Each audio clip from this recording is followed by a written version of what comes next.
Bom dia, Bom Shirley. dia. Tudo bem, Shirley? Bom dia, Chile Emerick.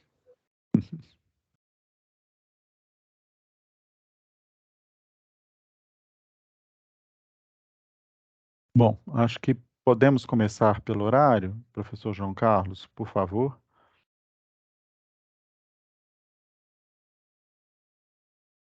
Seu microfone está fechado. Está no mudo, João Carlos. Aí. Bom dia a todos e todas os presentes, sejam muito bem-vindos e bem-vindas a mais uma aula online da segunda etapa do curso Mineração para Jornalistas. Lembrando a todos que a primeira etapa foi realizada de modo presencial no mês passado, durante a Expo IBRAM em Belo Horizonte. A íntegra dessa etapa está disponível no canal do IBRAM no YouTube. Pessoal, cada vez mais as questões ambientais têm sido amplamente discutidas em todos os setores econômicos, assim como as ações para reduzir os impactos no meio ambiente e ampliar as boas práticas em ESG. Esses assuntos estão na agenda atual de debate do setor mineral e são de interesse direto da imprensa, por isso fazem parte do nosso curso. O curso é oferecido pela Universidade Corporativa da Mineração do Brasil, Unibram, e pelo Instituto Brasileiro de Mineração, Unibram, com apoio da Associação Brasileira de Comunicação Empresarial, a ABERJ. Nós teremos ainda nessa etapa mais 2 encontros virtuais, sempre às terças-feiras, de 9 às 11 horas. No dia 8 de novembro, vamos abordar em profundidade a questão das barragens de rejeitos e mineração. E, por fim, na terça-feira, dia 22 de novembro, o tema será Economia Mineral e o Mercado da Mineração. Todos vão receber novamente essa programação detalhada. Bem, para conversar hoje conosco sobre gestão ambiental, economia circular e ESG na mineração, nós convidamos 2 especialistas. Estão com a gente o Eduardo Ataíde, que é administrador e economista, pesquisador da rede global World Watch há 30 anos. Ele é também articulista internacional focado em sustentabilidade e membro de diversos conselhos de fundos de investimento na Europa e nos Estados Unidos. Também participa com a gente o Alexandre Valadares Melo. O Alexandre é engenheiro civil formado pelo FMG, diretor de relações com associados e municípios no IBRAM, presidente do Sindicato Nacional da Indústria da Extração de Ferro e de Metais Básicos e mestre em mudanças do clima e desenvolvimento sustentável pela The Montfort University na Inglaterra, além de outras atribuições. Bem, eu sou o professor João Carlos Firpe Pena. Opa! E aí, Pião? Professor de jornalismo econômico, e faço a coordenação didática do projeto, assim como das conduções das aulas, juntamente com o Paulo Henrique. Antes de passar, então, a palavra aos convidados, nós vamos ouvir o diretor de comunicação do IBRAM, Paulo Henrique Leal Soares, e fará a abertura do evento, e dará mais detalhes sobre outras atividades do projeto que acontecerão aí ainda esse ano. Nós queremos, pessoal, manter aqui nessa manhã um ambiente mais informal, de modo que todos os participantes possam ficar à vontade de fazer perguntas e sanar dúvidas ao longo das exposições. Então, nós não vamos esperar o final ou o fim das apresentações para realizar as questões. Vocês podem fazer intervenções. Para isso, basta abrir o microfone e pedir a palavra ou enviar a pergunta pelo chat. Paulo, a palavra é sua. Ok, obrigado. Pode deixar, Eduardo, que a gente projeta daqui. Eu já passei para a Raquel, ela projeta a sua apresentação. Sejam todos muito bem-vindos e bem-vindas, é um prazer estar aqui com vocês. Como dito, isso é um programa do IBRAM e do setor mineral brasileiro, com o intuito de contribuir com a formação aí, dos jornalistas que atuam, que cobrem o setor ou que têm alguma conexão com o setor. Também são todos muito bem-vindos e bem-vindas. Nós já realizamos um momento introdutório presencial de forma presencial na Expo IBRAM, com a participação de mais de 100 jornalistas em 2 etapas, numa manhã e numa tarde. Fizemos na semana passada um sobre as questões tributárias. Ambos estão disponíveis a gravação e eu sugiro aí que vocês, caso tenham alguma dúvida, caso tenham alguma curiosidade para poder tirar, né, o nosso objetivo aqui é explicar questões relativas à mineração, questões que vocês lidam no dia a dia e precisam ter um entendimento. Então, o nosso esse é um momento realmente de troca, é um momento onde nós apresentamos conceitos, apresentamos pontos da legislação, questões comparadas com outros países ou como isso tem algum impacto dentro do setor mineral. Como dito pelo professor João Carlos, por favor, fiquem à vontade para fazerem perguntas ou no chat ou levantando a mão durante a apresentação. A gente não quer esperar o final para poder tirar uma dúvida e, obviamente, vocês vão nos ajudando até mesmo a modular aí esse contato aí com vocês. Tá certo? Então, passo agora a palavra ao Eduardo Ataíde. Nós vamos compartilhar a sua tela, Eduardo, e você vai sinalizando aí para a gente. Obrigado.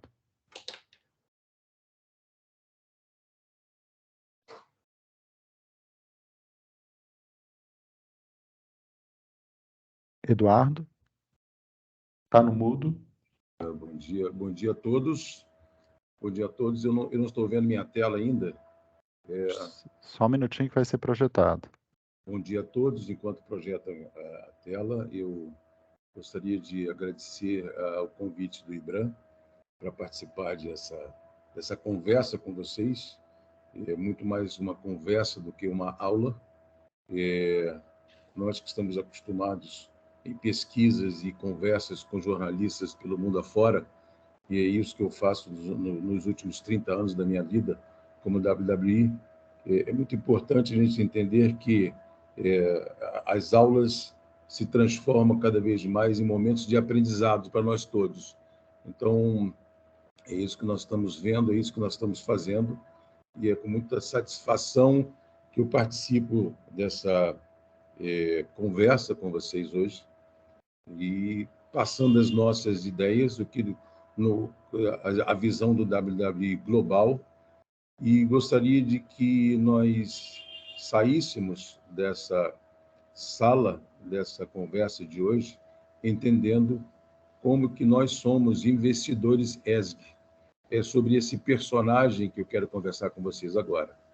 Eu acho que já está aberta a tela, eu estou vendo... Já está aberto, a gente só está com problema de colocar em modo apresentação, mas pode ir seguindo. Nós estamos, então, eu vou conversar com vocês hoje sobre uma visão global, que é o nosso DNA como WWI. O Instituto foi criado há 50 anos atrás, junto com o Fórum Econômico Mundial. Nós fazemos cenários de frente, sempre focados na sustentabilidade. Na época, o Fórum Econômico Mundial focou na economia e nós focamos na questão ambiental, os impactos ambientais, e nós fomos migrando. Hoje em dia, nós focamos especificamente em sustentabilidade. E a visão que eu gostaria de passar para vocês é a visão da mineração de pessoas e municípios, como diz aí na tela, uma nova visão de valor, como é que nós estamos valorando e valorizando as ações nos municípios especificamente, nesta noção de que para ser global é necessário ser antes local. O global apenas é um mosaico das localidades. Nós vamos falar no sistema internacional dos Objetivos do Desenvolvimento Sustentável, como mostra na tela, do ESG, que não é uma marca, e sim criado sob forma de intergeracional, é assim que nós vemos o ESG. Vamos apresentar conceitos da OCDE, que nós acompanhamos, e do PRI, Princípios para Investimentos Responsáveis, que o WWI ajudou a criar em 2005, junto com o braço financeiro do Banco Mundial. Eu estou sem poder operar aqui, então eu estou meio capenga, e aí a nossa visão global, que eu gostaria de passar para vocês, para que nós pudéssemos sintonizar no que nós vamos enxergar, e mostrar que apenas em 3 décadas nós temos pulos no impacto de crescimento. Eu estou mostrando a 92, a Eco 92, porque foi a primeira vez que a civilização humana se encontra como civilização e começa a debater. A primeira vez, eu gostaria de estressar isso, primeira vez que nós nos encontramos na Rio, Eco 92. E a partir daí, a aceleração do crescimento, como vocês podem ver, 67 trilhões de dólares a mais em apenas 3 décadas, e um crescimento de 2,5 bilhões de pessoas no mundo. O que tem isso a ver com mineração? Cresce o mundo, baixa a mina. Então, tem tudo a ver, e essa conexão nós vamos começar a enxergar aqui agora. Próximo, por favor. Esses são dados americanos, nós não temos estatísticas brasileiras, pelo menos eu não conheço as estatísticas brasileiras. Cerca de 1.500 toneladas de minerais, metais e combustíveis nós consumimos per capita. E aí está a visão do investidor. Quem que é esse ESG investidor? É quem está apenas nas bolsas de valores? Não. O ESG investidor somos todos nós, os stakeholders, quem está levando a visão da mineração ou a visão de qualquer ação para o chão, quem está no seu dia a dia. Então, nós precisamos nos enxergar e sairmos dessa bate-papo, dessa conversa aqui, com a noção de que todos nós somos investidores no ESG. E lembrando uma informação, o ESG no Brasil, a gente tem acompanhado, tem sido traduzido de forma, no nosso entendimento, errado. Não é governança socioambiental, é governança socioeconômica e ambiental. Se derrubamos o econômico, derrubamos a sustentabilidade. Então, é importante que a gente tenha essa nova noção. Próximo, por favor. Esse é o tamanho do mundo traduzido em empresas e o que está na nossa casa. Se você abre a sua geladeira, você tem mineração dentro da sua geladeira. Você tem sistemas que comandam a economia mundial na casa, no lado da nossa frente, no nosso café da manhã, enfim, no nosso dia a dia. E isso que nós gostamos sempre de chamar a atenção para entendermos o impacto que o globo está tendo sobre cada um de nós a cada momento. Próximo. Acompanhando o Fórum Econômico Mundial, nós estamos fazendo aí as mudanças, os incentivos e o roadmap das mudanças econômicas. Esse relatório sobre nova governança na mineração municipal, em elaboração contínua pelo Fórum Econômico Mundial, deve ser apresentado agora de novo na COP27 no Egito, mostrando minerais e metais num mundo sustentável. Adiante. E aqui está a nossa plataforma de planejamento, que as pessoas chamam de Objetivo de Desenvolvimento Sustentável, que foi um esforço conjunto há muitos anos, e nós começamos com os Objetivos de Desenvolvimento do Milênio, de 2000 a 2015, e, finalmente, em Paris, na COP de Paris, isso foi apresentado, os Objetivos de Desenvolvimento Sustentável foi apresentado ao mundo e consagrado na COP de Paris, em 2015, para que pudéssemos usar como nós investidores, nós ESG investidores, como plataforma de planejamento para as empresas, para governos, especialmente para municípios, que nós estamos conversando aqui agora. Próximo.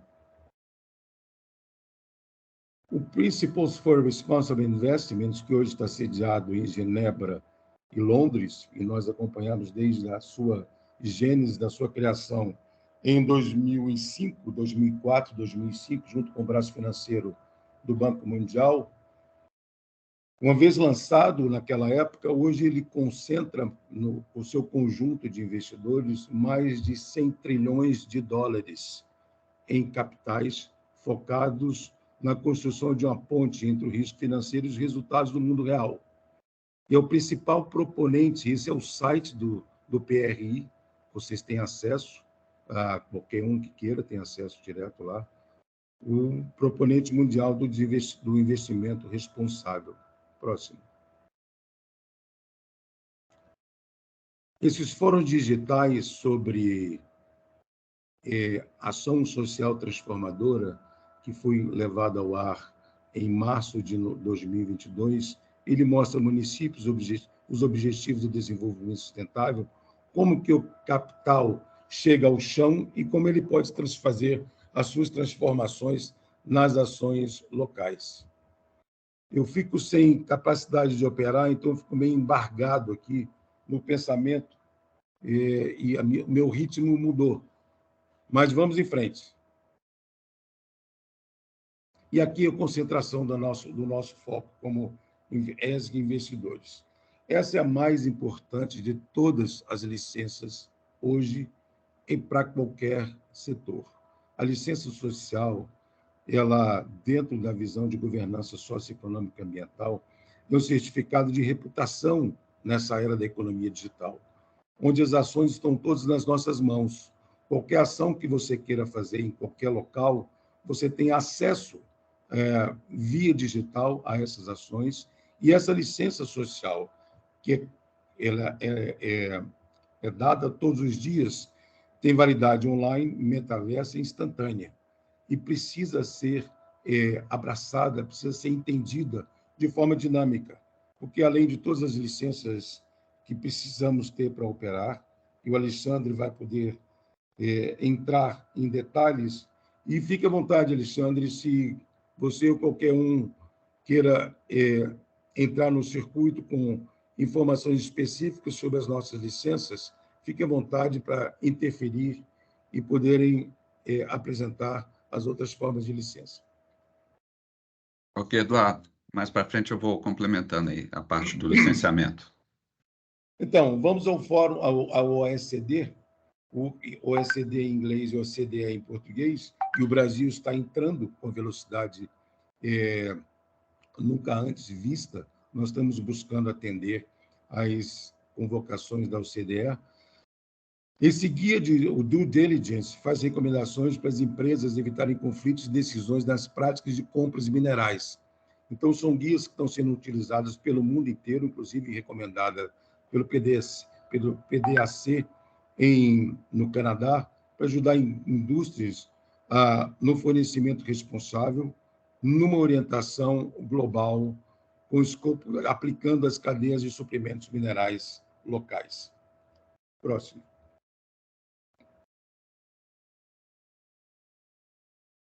Na visão da economia digital, vocês observem que nós estamos sendo constantemente observados e online pelas agências de risco, no que acontece especificamente nos municípios. A operação mineral num município, numa cava, está sendo, via o ESG Investor, que é o nosso personagem aqui, que colocamos, observadas novas governanças e sustentabilidade local, e essas agências de risco estão atribuindo constantes notas no mundo dinâmico que nos abastece de informações para a tomada de decisões a cada momento. Próximo. E com apoio específico das Big Four, as maiores empresas de auditoria e, principalmente, de governança global. Vocês vejam que cada uma delas está focada, dizendo nos seus relatórios sobre mineração. Futuro da mineração, a Ernst Young, e dos metais está focada em adotar o digital e, ao mesmo tempo, otimizar a produtividade dos portfólios. A KPMG soltou o seu Global Mining Outlook em 2022, focando especificamente no ESG. A Deloitte está mostrando as tendências da mineração em 2022. E a Price, de novo, mostrando a mineração numa crítica transição para o mundo descortinado nas mãos de cada um de nós. Próximo. Isso tudo está visto e acompanhado pela Federação Internacional de Bolsa de Valores, com esse porte de equity acima de 100 trilhões de dólares, que estão interferindo em todos os cantos, tanto globalmente quanto localmente. Esse é o site da Federação Internacional de Bolsa de Valores.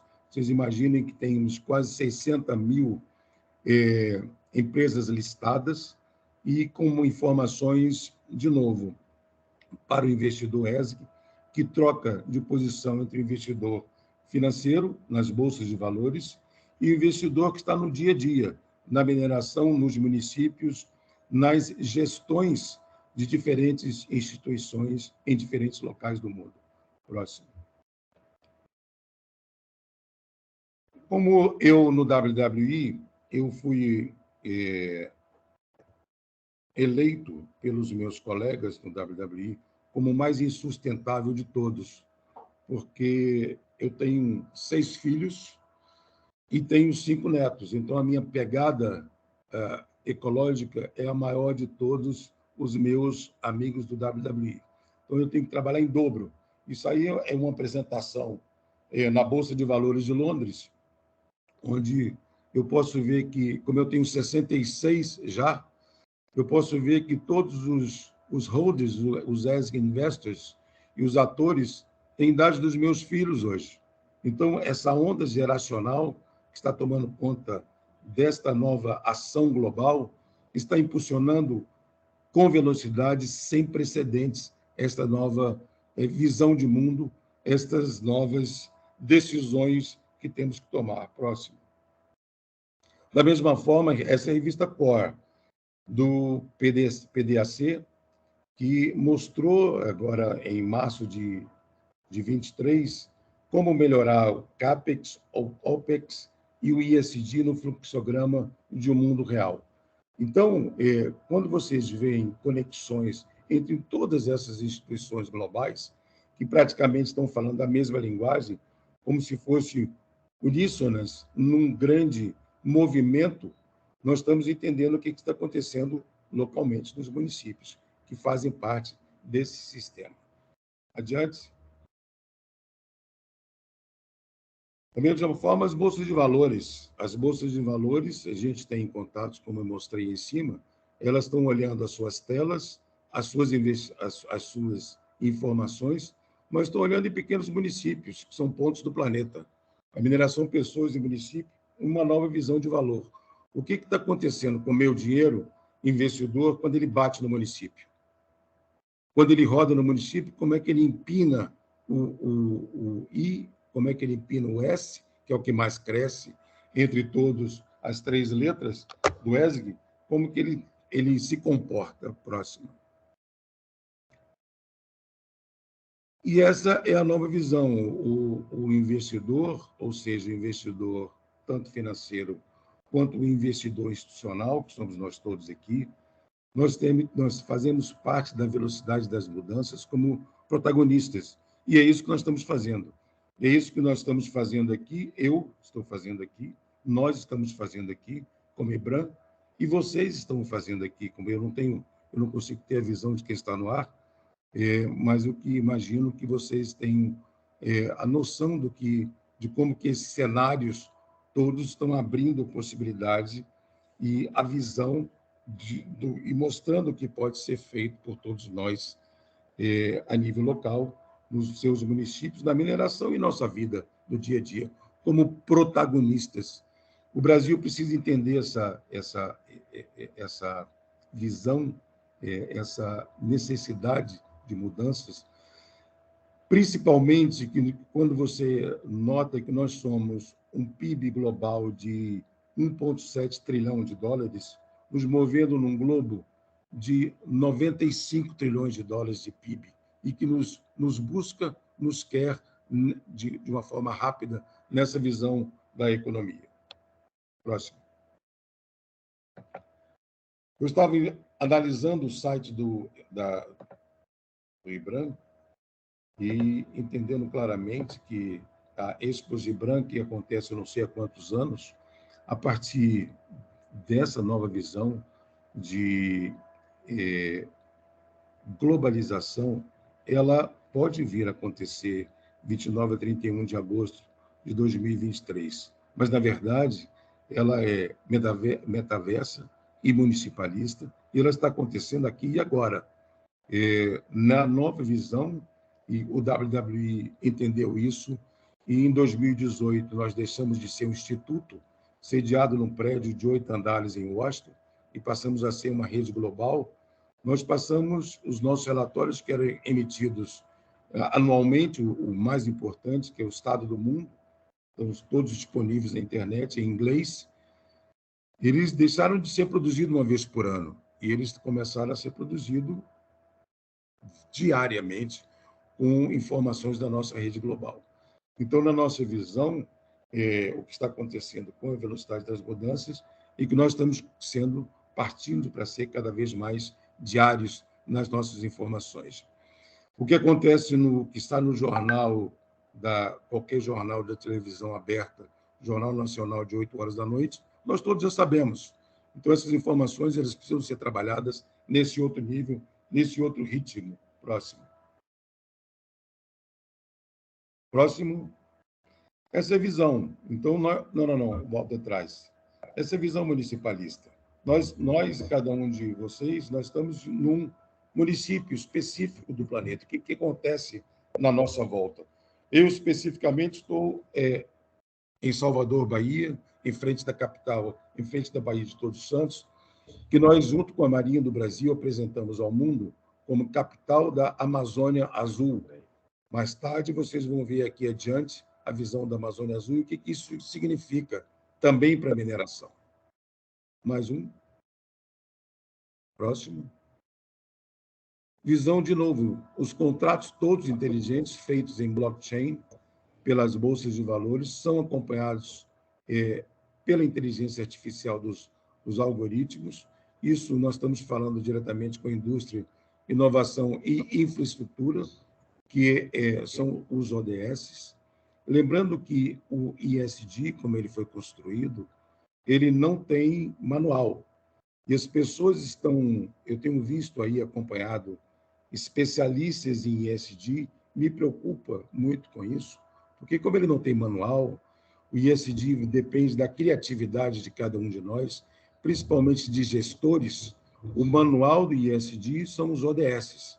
Quem entender e conseguir aplicar o ODS como uma plataforma de ação, consegue impulsionar o ISD de forma coordenada e competir, competir não é essa a palavra, e compartilhar as ações em conjunto. Mais uma vez, fique à vontade se quiser interferir para perguntas, para outras intervenções. Eu quero, Eduardo, eu queria que, até mesmo para poder esclarecer, como é que foram estabelecidos esses ODS, como é que, entre aspas, eles funcionam e como está o comportamento do Brasil perante ao cumprimento desses ODS frente a outros países, ou como estão os comportamentos dos governos, né, no caso específico daqui, dos municípios e das empresas. É uma boa pergunta, Paulo, e é muito importante lembrar isso, que os ODS, eles foram um imenso esforço para mudar os ODMs, que, como eu disse há pouco, foram estabelecidos em 2000, que eram 8 Objetivos de Desenvolvimento do Milênio, alguns aqui devem lembrar, que foram de 2000 a 2015. Em 2012, na Rio+20, o WWI, junto com várias outras instituições, junto com a ONU, nós apresentamos na Rio+20, no Rio de Janeiro, a proposta dos Objetivos de Desenvolvimento do Milênio. E você imagine que para você chegar de 8 até 17, e por que não 35? Por que não 23? Foi um imenso esforço para se chegar até essas ações. O que nós temos visto, e que principalmente depois da pandemia, onde o mundo foi obrigado a virtualizar, nós todos nos presos em casa, nós entramos nas redes sociais, entramos na virtualidade. O que nós temos visto, e com a aceleração do ISD, é interessante ver que as pessoas costumam dizer que ISD ela tem um componente financeiro, e é verdade que tem um componente financeiro, mas o ISD não é financeiro, o ISD ele é conjuntural. Se a gente entender que finanças vem do latim, do vocábulo fim, limites, quando o planeta bate nos seus limites, ele automaticamente, num sistema global, ele busca formas de se recuperar e de se reinterpretar. Aí você tem, com o advento da aceleração dos ISDs, você tem buscas de formas, porque ele, na sua inteligência original, ele não tem manual. O que o ISD está fazendo e faz, e as pessoas precisam entender essa mecânica, é se lastrear no que há de ponta no mundo, como sistemas de governança. E a plataforma ODS, pela inteligência embutida, que foi feita por várias instituições do mundo inteiro, é a melhor forma, é o melhor manual para você aplicar o ISD, seja na sua casa, seja na sua empresa, seja nos governos. E a gente tem visto, sim, aceleração, e aí eu vou lhe dizer, vou lhe mostrar o que está acontecendo.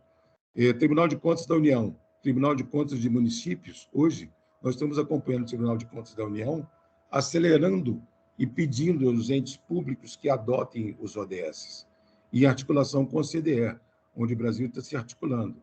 Então, quando você tem entes públicos imaginando que o governo é o maior de todos os clientes, acelerando e pedindo e forçando os entes públicos, e aí você tem os tribunais de contas dos estados e dos municípios fazendo a mesma coisa.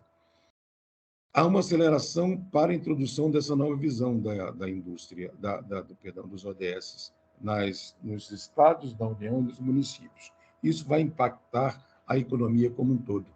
E há uma grande aceleração, talvez ainda não vista, mas nós, como acompanhamos de perto e com o dedo no pulso essas ações, há uma aceleração grande na adoção dos municípios e dos estados. Eu vou mostrar aí à frente, eu mostrei alguns exemplos. Só tem uma pergunta aqui da Cecília.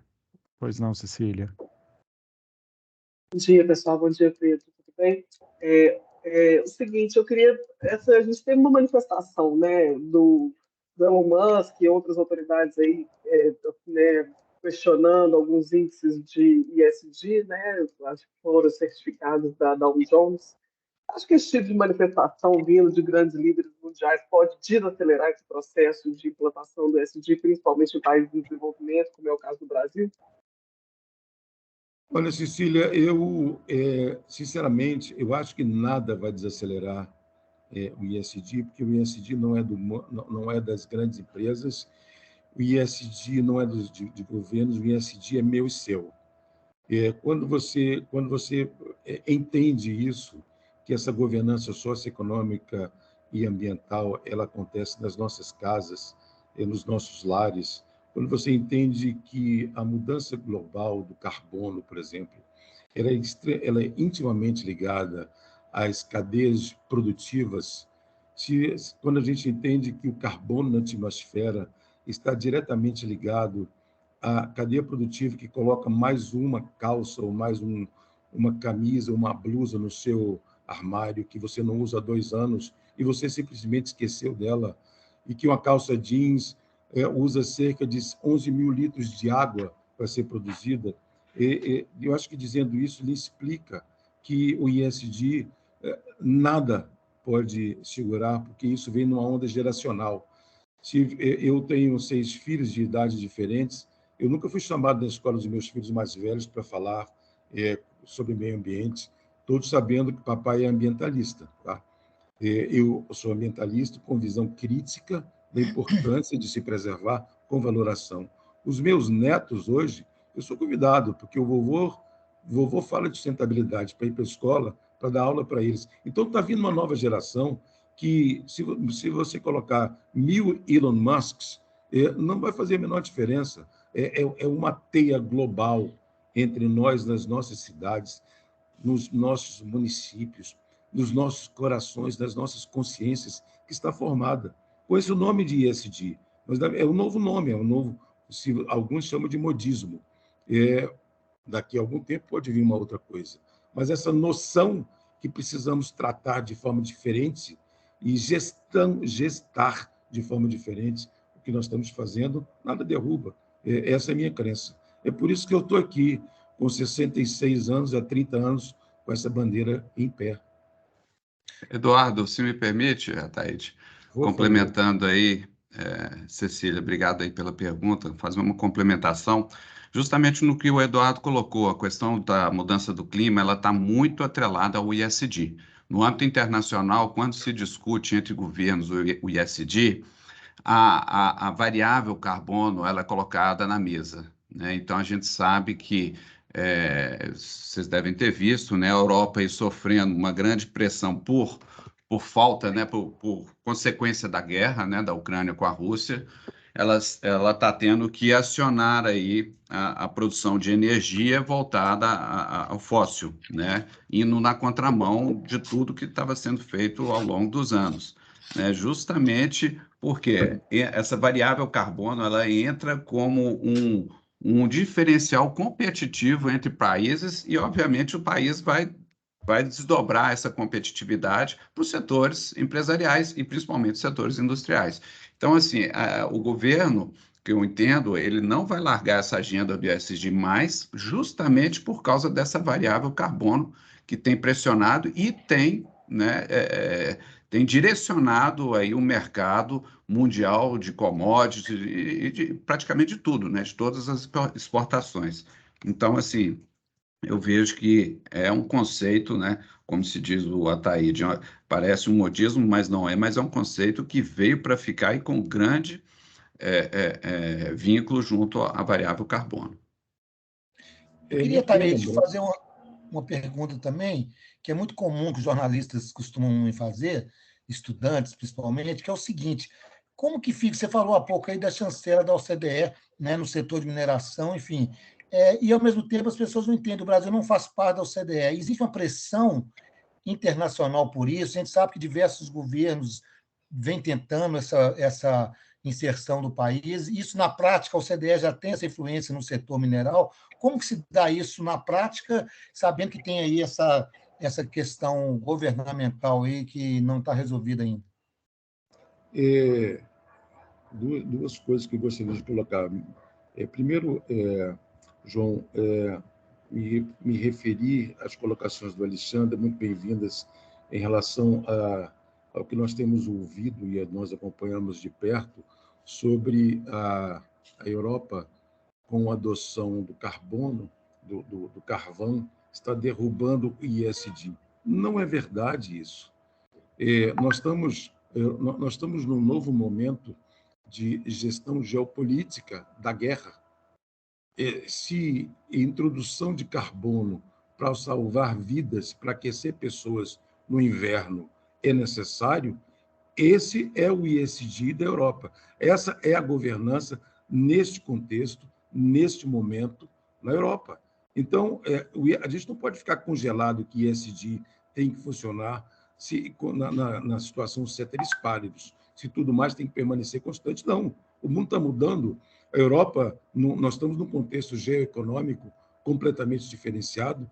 Se for necessário introduzir carvão na visão ISD para atender, de novo, as pessoas e aquecer o inverno europeu, a visão ISD tem que se direcionar.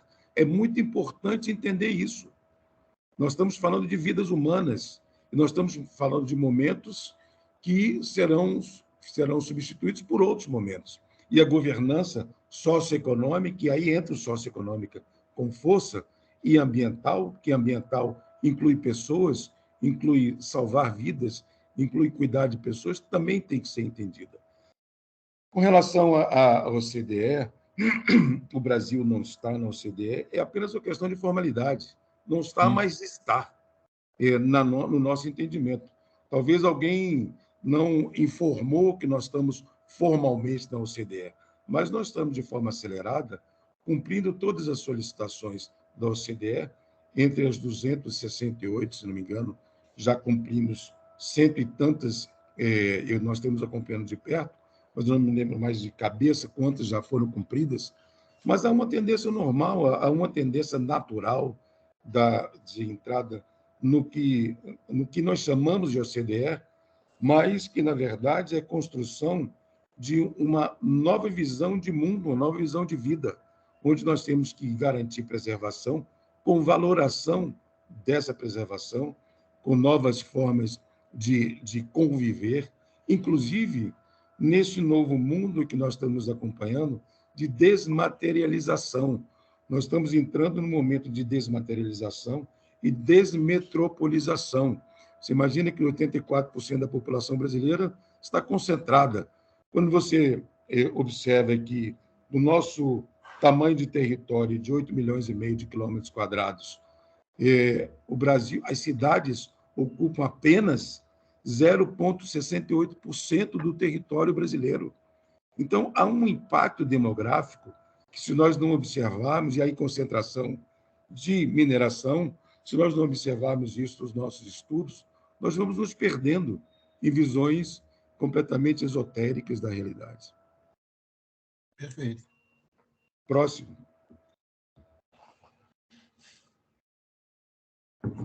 Aqui é uma pesca que eu fiz no site do IBRAM, achei interessantíssimo isso.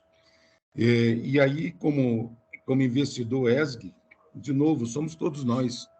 Eu estou me permitindo aqui uma licença poética para incluir o que está em azul, está dito no site. Eu achei muito interessante essas ações no tema Pode Minerar. O que está em vermelho foram as minhas licenças poéticas aí para introdução dessa visão. Mineração em uma região causa impactos. Na nossa visão, pode e deve causar impactos positivos. A boa relação entre a gestão pública municipal, ODS-ESG, e a empresa mineradora. Essa relação é pilar essencial para um bom desenvolvimento minerário. Claro, é isso aí. Nós temos que apertar essa visão e lembrando que o IBRAM não é Instituto Brasileiro de Mineração apenas. Na nossa visão, o IBRAM, quando ele senta no auditório, e uma coisa que eu acho que precisa ser feito, imagino que vocês tenham feito já várias outras vezes, mas quando o IBRAM entra no fórum, no centro, na sede da Comunidade Econômica Europeia em Bruxelas, e traz informações sobre o setor mineral, muito mais do que falar de setor mineral, o IBRAM está falando de Brasil. O IBRAM está vendendo Brasil com inteligência nova, como o IBA faz, como várias outras instituições fazem. E esse, para quem vive no mundo global, observando o mundo local, é uma das grandes deficiências que nós temos como Brasil. Nós não sabemos nos vender a nível global. E quando nos vendemos muito barato. Se a gente vai para o cenário global e mostramos o que essa instituição ligada à mineração, junto com outras, estão transferindo de inteligência nova para os municípios, que são muito carentes disso. Vocês próprios estão dizendo aí, os desafios da gestão pública são enormes. As cidades com baixo orçamento, pouca população e infraestrutura frágil.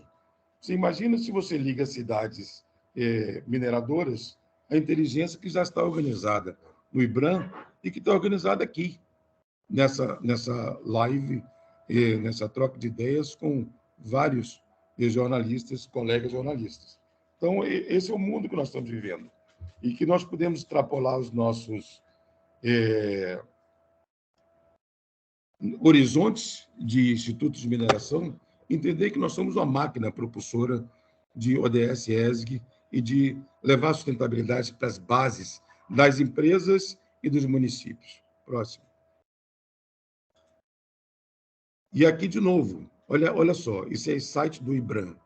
E aqui, conversando como investidor ESG institucional, nós estamos pagando CEFEM, mas esse CEFEM ele pode entrar com inteligência nova, pode entrar com inteligência de ponta, como está sendo feito. Então, essas ações podem ser pensadas. Como que nós vamos levar informações novas, inteligência nova, do CEFEM para os municípios? Próximo. Como é que nós podemos levar inteligência nova para a sala de aula? Através dos ODS, através das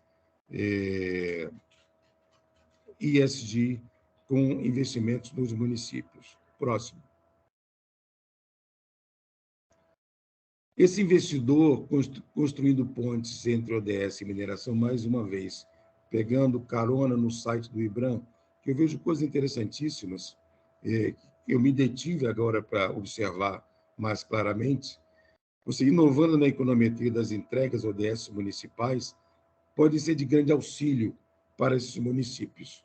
Como a gente pode construir pontes entre ODS e mineração, não só nas empresas, como ajudando as empresas a ir num circuito mais amplo, a levar suas inteligências organizadas para os municípios onde operam. Mais um. Isso aqui é o retrato de um município. Nós estamos usando isso como um exemplo apenas, chamando a atenção de que o Conselho Nacional dos Municípios adotaram o ODS, estão pedindo e estimulando os municípios a adotarem. Eles têm lá uma série de gráficos já usados para estimular os municípios, e nós levamos para eles, os municípios, essa proposta, como estamos agora, como queremos estar em 2030, e que nos levará ano a ano daqui até lá, para qualquer município, não são apenas os municípios minerários. Então, a adoção dos municípios nos ODS é o que a gente tem visto, e aí faz parte da resposta da pergunta que nos veio há pouco, como que os municípios podem avançar nesse sentido. E no outro slide eu vou mostrar a vocês como... Próximo, por favor. Esse é o município de Jaguarari. Evidente, não estou citando empresa, porque pode servir para qualquer empresa. O que ele, de forma organizada, está fazendo com o CEFEM, mostrando em que ele aplicou o CEFEM dentro da visão ODS, ESG, adotada formalmente por decreto do prefeito municipal. Eles estão comprando aí um carro e um triturador, mostrando à população transparência de que forma eles estão usando os ODS, saúde e bem-estar, educação de qualidade e cidades e comunidades sustentáveis. Próximo. De novo, mais um município, que pode ser qualquer um, na visão do investidor. As empresas, isso aqui é um laticínio, as empresas que estão apoiando os seus trabalhadores, é um laticínio que produz queijo de cabra, e é um município minerador. Estão treinando os funcionários como ODS em horta. Essa foto de cima é uma panificadora dentro de divisão ODS. Essas pessoas todas hoje sabem o que é ODS, estão recebendo informações ODS. Se vocês provarem um queijo de cabra produzido nesse município, vocês não têm ideia da delícia que é. Imagine se isso é levado a nível internacional, como a Suíça faz, como a França faz, trazendo queijo de cabra aqui. O que tem a ver com mineração? Tudo a ver, é um município minerário. As pessoas que fazem, além da mineração, no seu dia a dia de trabalho, também fazem outras ações que fazem parte do contexto do município, que se apresenta ao mundo como município minerário, com uma série de outras atividades econômicas, conversando diretamente com o ISD. Próximo. Esse é um fórum de debate que nós acabamos de fazer há pouco tempo atrás, em julho, na Federação das Indústrias, aí está o Jungmann, junto com o Éder Martins, da Embrapa. Nós estamos focando na importância, como ODS, na importância de utilização dos rejeitos minerais para a agricultura. Nós estamos num momento de impacto geoeconômico de fertilizantes. Então, é um momento de reação que pode ser feita dentro da visão ODS-ESG, está sendo feita sim. Então, nós estamos ativando as instâncias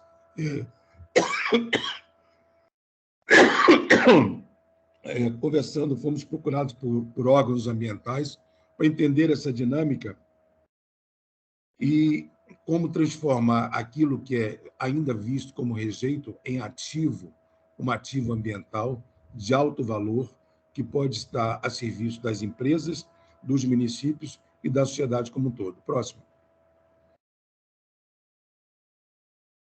Esse é um artigo na revista In The Mind. Eduardo, eu só vou pedir para acelerar um pouquinho, porque a gente tem uma segunda parte, e como a gente já está aproximando de 10 horas, tá? Por favor. Rapidamente, então, de novo, um diretor da CNA chamando a atenção para a importância da articulação entre os municípios. Como vocês me chamaram a atenção de 2 horas, eu preparei vários slides, vou correr aqui. Então, esse é o Bruno Deluc, diretor, chamando a atenção da importância da conexão entre a mineração e a agricultura. Próximo. Economia de rejeitos minerais, e quantos rejeitos minerais podem virar insumos agrícolas. Você imagina o impacto do preço dos fertilizantes pode representar hoje. Nós estamos falando de ODS 11 e ODS 9, próximo.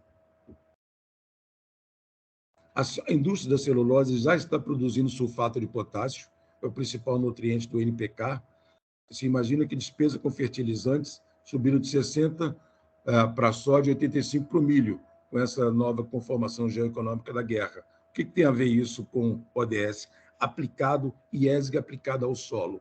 Essa é a nova visão eco-nômica que tem que ser aplicada. Próximo. Visão da economia digital dos municípios. Os municípios, na visão como eu mostrei acima, são pontos do planeta. Próximo.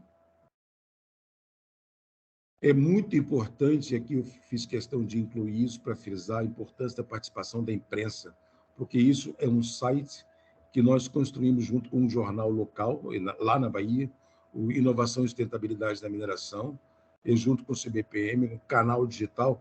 Toda semana tem informação nova, com inteligência nova, ODS, ESG, do que está acontecendo em diversas frentes minerais. É importante abastecer. Esse é o ODS 17. Você cria redes sobre redes com fotos, fatos e dados sobre quem está fazendo o quê e como está fazendo. Empresas, municípios, sociedade como um todo. Próximo.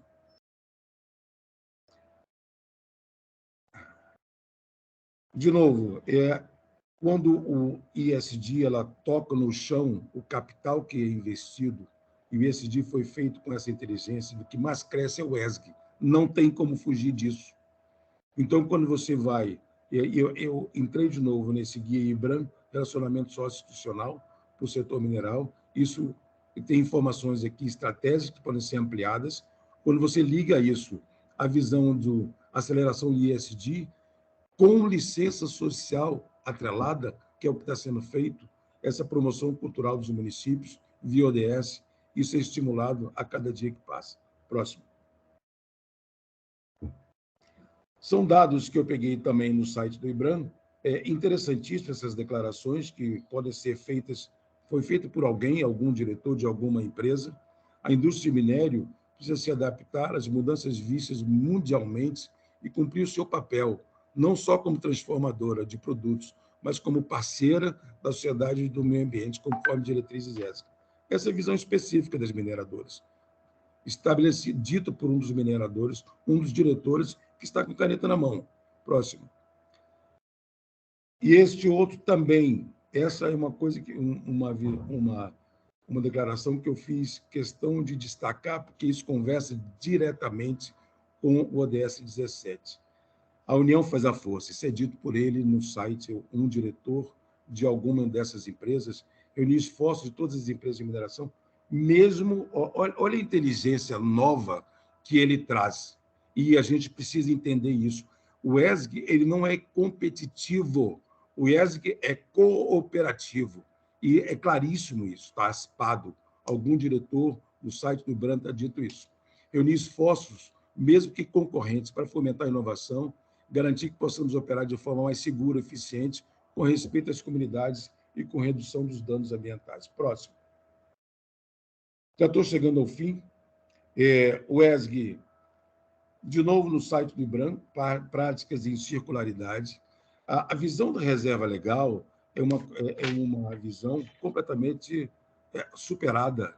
A gente precisa usar o que está sendo feito no site do IBRAM e ampliar a visão da economia, a valoração e precificação e monetização desses ativos ambientais.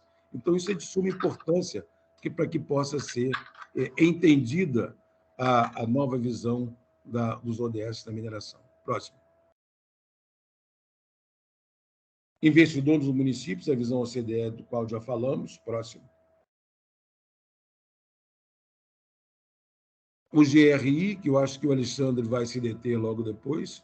O Global Reporting Initiative. Próximo, o CDP também. O Alexandre vai descer em detalhes sobre o Carbon Disclosure Project. Próximo. ODS na mineração. Próximo. Entrando na visão do metaverso, transformando governanças. Nós estamos, isso já foi falado lá à frente, como que nós, em qualquer ponto do mundo, entramos no metaverso e avançamos na nossa visão da inteligência artificial, acesso à inteligência artificial para transformar as governanças locais. Próximo. Já foi falado sobre o blockchain. Próximo.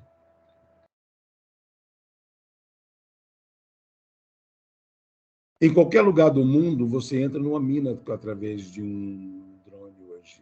Esse é o metaverso da mineração, como nós estamos vendo. Próximo. Isso aqui é uma ação que foi feita com a CBPM, é a única empresa pública estatal hoje, que está sendo transformada em agente de fomento à mineração. Próximo. Relatórios que estão sendo feitos sobre mineração e disponibilizados na imprensa. Próximo. Próximo.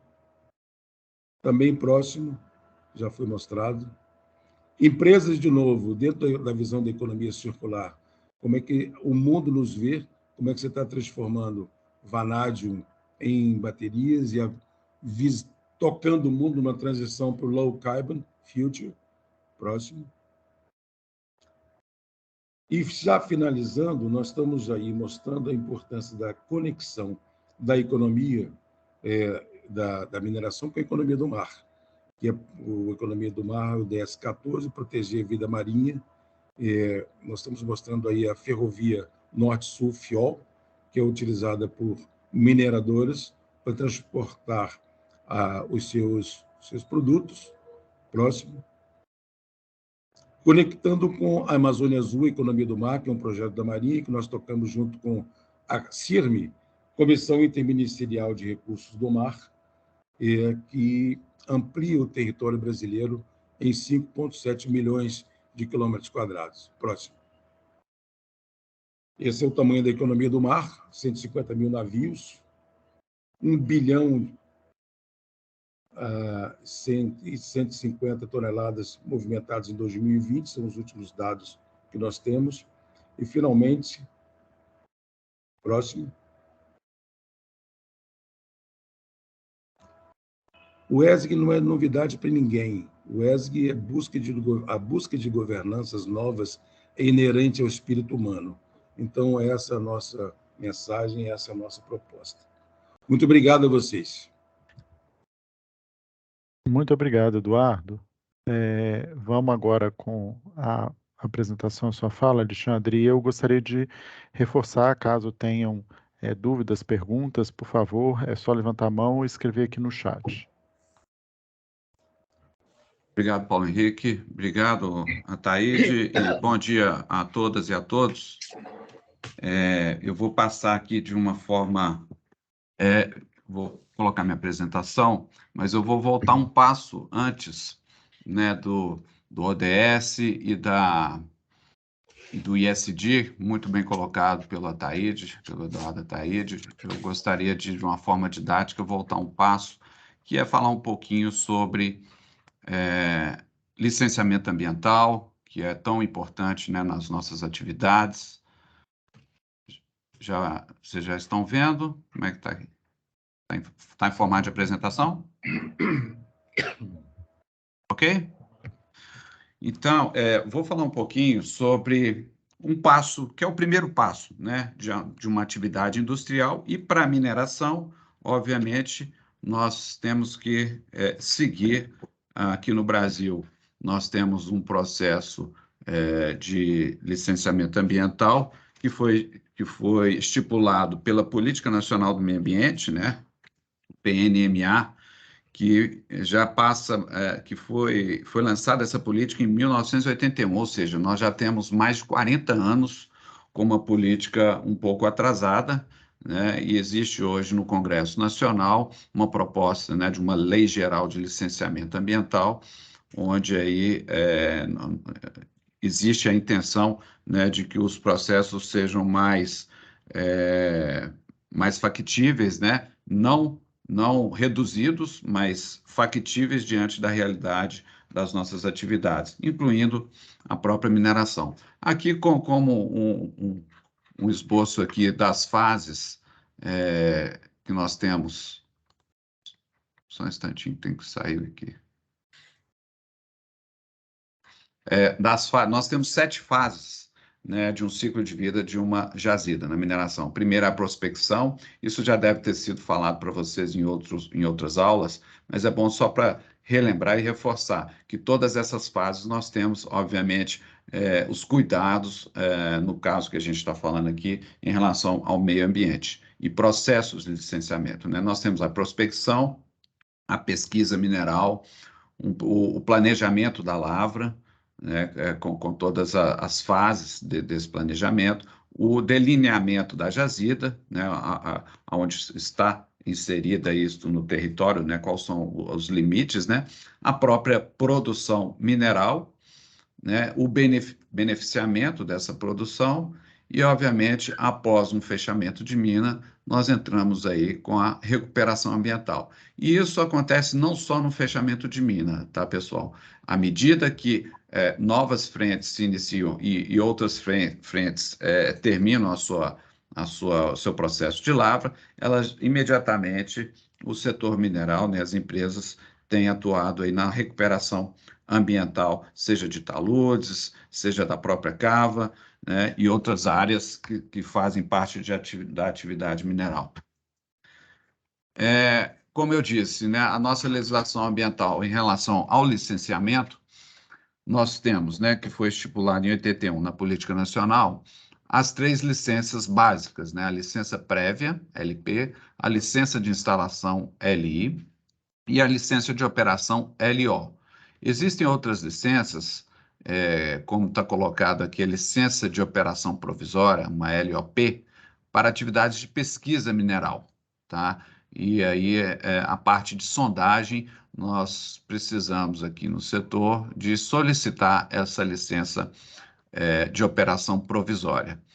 Existe uma outra licença que não está aqui, mas alguns estados também já adotam, praticamente todos os estados no Brasil, que é a licença de operação corretiva, né, uma LOC, advinda já de uma instalação e que precisa fazer algum tipo de correção para essa licença e o empreendimento requer uma LOC. Para todas essas fases do licenciamento, é bom destacar que nós temos condicionantes, tá? Que são adaptadas e são inseridas no processo do licenciamento ambiental como forma de compensação, ou como forma de algum ajuste, ou como forma de anseios da própria comunidade. É bom destacar também que nesses processos nós temos faz parte do processo uma audiência pública, né? Nessa audiência pública é convidado todos os stakeholders da região, incluindo aí a própria empresa, os órgãos ambientais, o poder público, né, do município e, obviamente, toda a comunidade presente nesse território onde será instalada ou ampliada o processo, uma atividade de mineração. As normas legais mais importantes é a própria Constituição Federal, tem que seguir o nosso Código Florestal, as leis e decretos federais, como eu disse, a Política Nacional de Meio Ambiente e, principalmente, aí, as resoluções do Conselho Nacional de Meio Ambiente. Isso de forma do âmbito federal. Obviamente, você sabe que também nós temos algumas regulamentações em âmbito estadual e algumas até em âmbito municipal. Para aqueles empreendimentos que têm que bypassa, né, um estado, ele é avaliado por outras entidades, como, por exemplo, o IBAMA. O IBAMA ele dará uma licença, né, quando ele passa já para ser observado como nível nacional, além de um estado, nós temos outros intervenientes que eu vou relatar aqui agora. Fiquem à vontade, pessoal, nós estamos aqui de uma forma informal, para caso queiram interromper para alguma pergunta, tá? Ou então mandar no site, que o Paulo está comigo aqui, vai controlando essa parte do site. Então, os processos de licenciamento, a licença prévia, a licença de instalação e a licença de operação, onde nós temos outras regulamentações relacionadas Por exemplo, quanto à fauna, né, que precisa ser feito um levantamento, um monitoramento das espécies da fauna presentes naquele território, e, no caso, sempre, não só durante a instalação, mas também durante a operação de um empreendimento, o salvamento, resgate e destinação aí dos animais e da fauna que é encontrada juntamente aí com a área com a atividade, né, a área a ser lavrada. Em relação à flora, segue também, é preciso ser feito um inventário, né, isso de acordo com o nosso Código Florestal, um inventário. Anuências, a gente precisa ter anuência de supressão, né, a supressão é a retirada, né, do corpo florestal, né? Nós temos várias regulamentações, principalmente em Minas Gerais, onde a presença da mineração é muito forte. Nós temos aqui o bioma da Mata Atlântica e existe aí as compensações, né, para que a gente tenha, para que o setor tenha, né, a anuência em relação à supressão da Mata Atlântica. Alexandre, a Shirley tem uma pergunta que você comenta que o IBAMA intervém em projetos de alto impacto. Como é definido o que é alto impacto? Existe uma classificação, quem perguntou? Shirley. Shirley, obrigado. Existe uma classificação que coloca os níveis do empreendimento, né? Classificação de alto impacto, de médio e de baixo impacto. Geralmente, as mineradoras, elas entram aí de médio a alto impacto, né? Dependendo, obviamente, aí da lavra, né? Do projeto de lavra. E o IBAMA, como eu disse, como ele atua no âmbito federal, e também nós temos também o IBAMA a nível estadual, onde ele também dá essa anuência, obviamente advindo das regulamentações do nível nacional. Essas atividades, elas bypassam os limites de um estado. Vou te dar um exemplo de um mineroduto que possa passar por 3 estados até chegar no porto, né, a chegar ao mar, ao litoral. Esse mineroduto, ele passa por um processo de licenciamento ambiental junto ao IBAMA, né, uma vez que ele bypassa aí mais do que um estado. Eu acho que o que fica aí, Shirley, caso seja mais de um estado, ou também até o Júlio pode estar aqui, pode nos ajudar, se tiver mais de uma bacia, aí o licenciamento no nível IBAMA. Sim. Com licença, Alexandre. Pois não, Júlio. Quando passa por IBAMA, é quando você ou está, né, num projeto que impacta 2 estados diferentes, como disse o Alexandre, né, como bem disse o Alexandre, ou você está, né, em margens de algum rio, na área de influência de algum rio federal.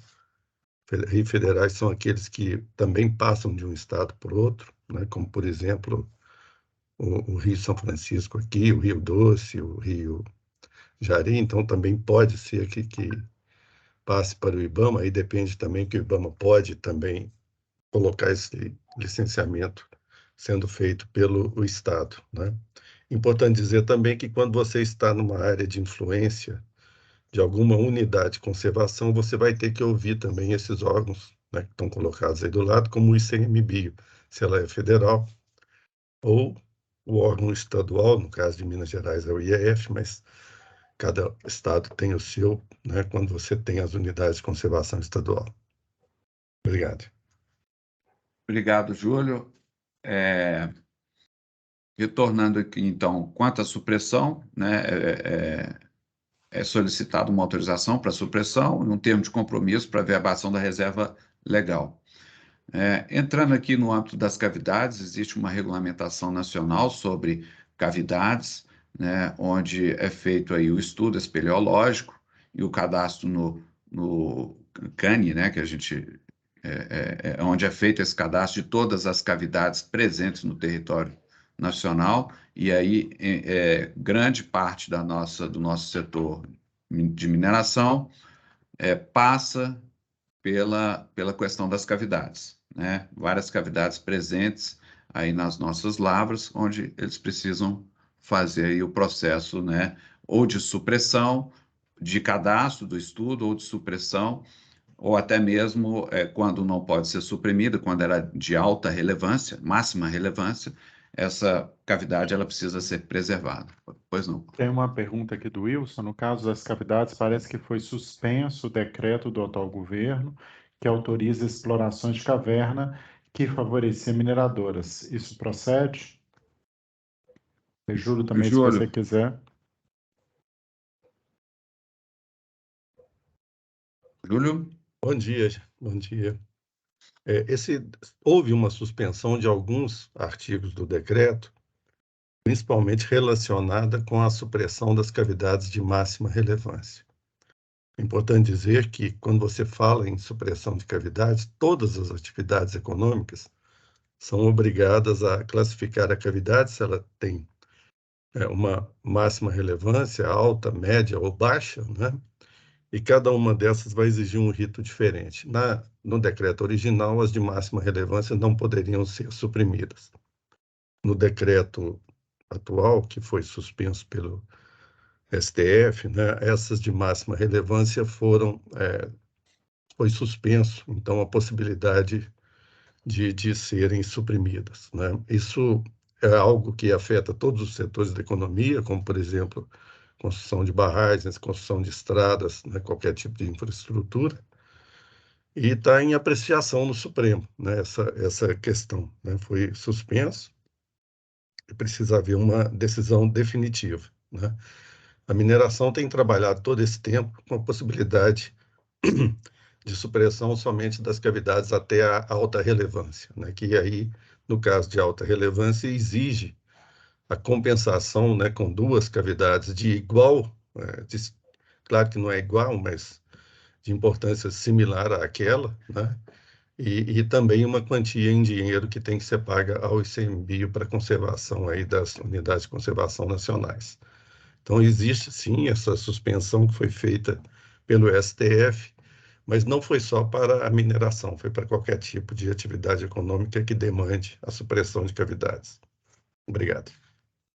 Obrigado, Júlio. Complementando, então, né, é feito um termo de compromisso, né, quando existe necessidade da mineradora suprimir, quando é até, como disse o Júlio, até de alta relevância, e as compensações, geralmente 2-1, e não precisa necessariamente estar no mesmo bioma, né? Uma cavidade a ser suprimida no bioma da Mata Atlântica, ela pode ser compensada com uma cavidade em outro bioma, por exemplo, na Amazônia. Então, existem essas regras, é muito específico, e também outros tipos de compensações que o ICMBio, que trata, né, desse assunto, que é ligado junto ao IBAMA, a cavidade está com o ICMBio, que solicita, por exemplo, estudos. Então, existem vários estudos espeleológicos feitos no Brasil, que são promovidos, né, pela mineração, no intuito aí de identificar aí a fauna, a flora presente nessas cavidades, bem como resgates e também catalogar, né, todas essas espécies aí junto com algumas universidades que recebem, né, essas informações. Quanto aos recursos hídricos, nós temos uma lei aí de 97 que precisa ser feita uma manifestação prévia para reserva de vazão passível de outorga. Paulo, por favor, eu não enxergo aqui, se tiver alguém que chamar, você me fala. Na apresentação aqui eu não enxergo vocês. Né? Então, é preciso obter aí o que nós chamamos de outorga, né? A autorização, seja para captação, né? Seja para consumo interno no processo e também para o próprio descarte aí nos nossos recursos hídricos aí próximos às nossas atividades de mineração.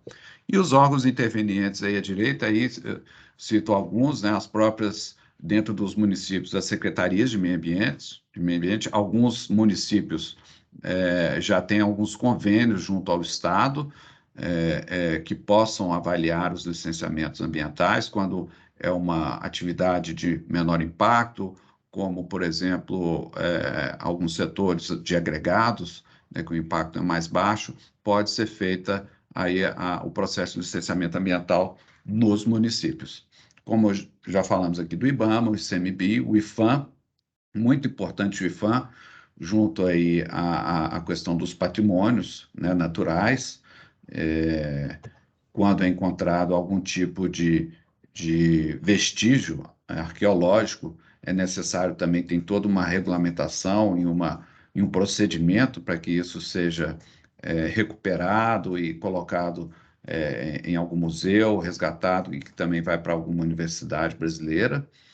A FUNAI, né, que obviamente aí quando se trata de algum assunto envolvendo os indígenas, a Agência Nacional de Águas, né, a ANA, o INCRA, que o INCRA hoje ele substitui o que era até 2 anos atrás, mais ou menos, que era a Fundação Palmares, que é a anuência em relação aos quilombolas, né, aos povos originários daquela região que precisa também obter uma anuência.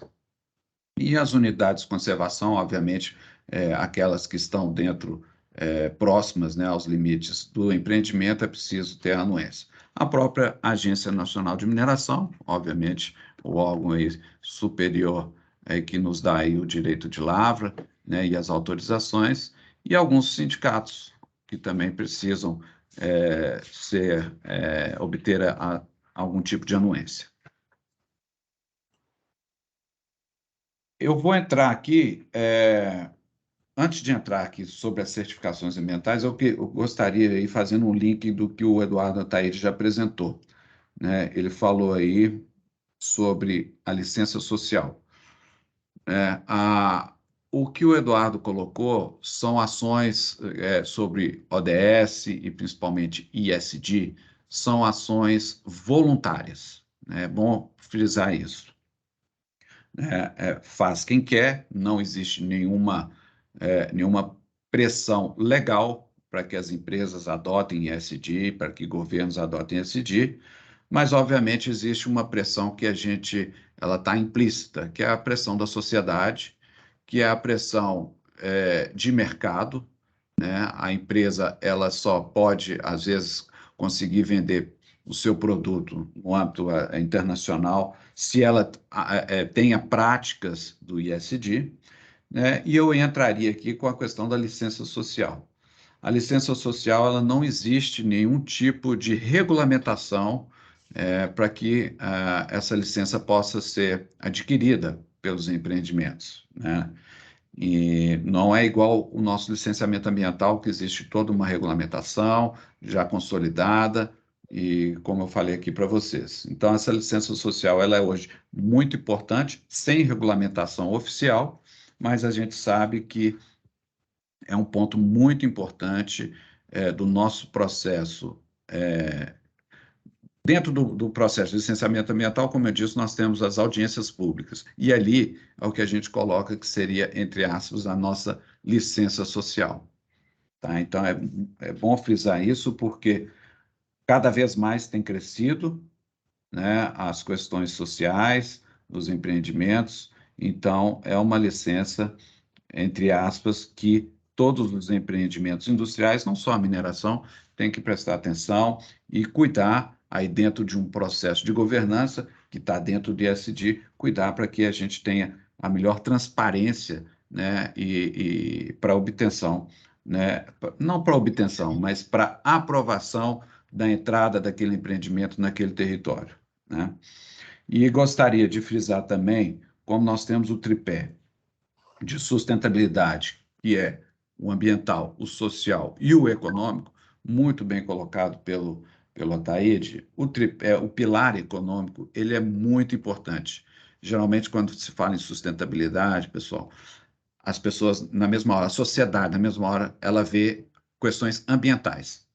Depois ela vê questões sociais. A questão econômica não é enxergada. E ela é muito importante porque o pilar econômico é o que dá sustentação e vai subsidiar todas as ações ambientais e sociais de um empreendimento.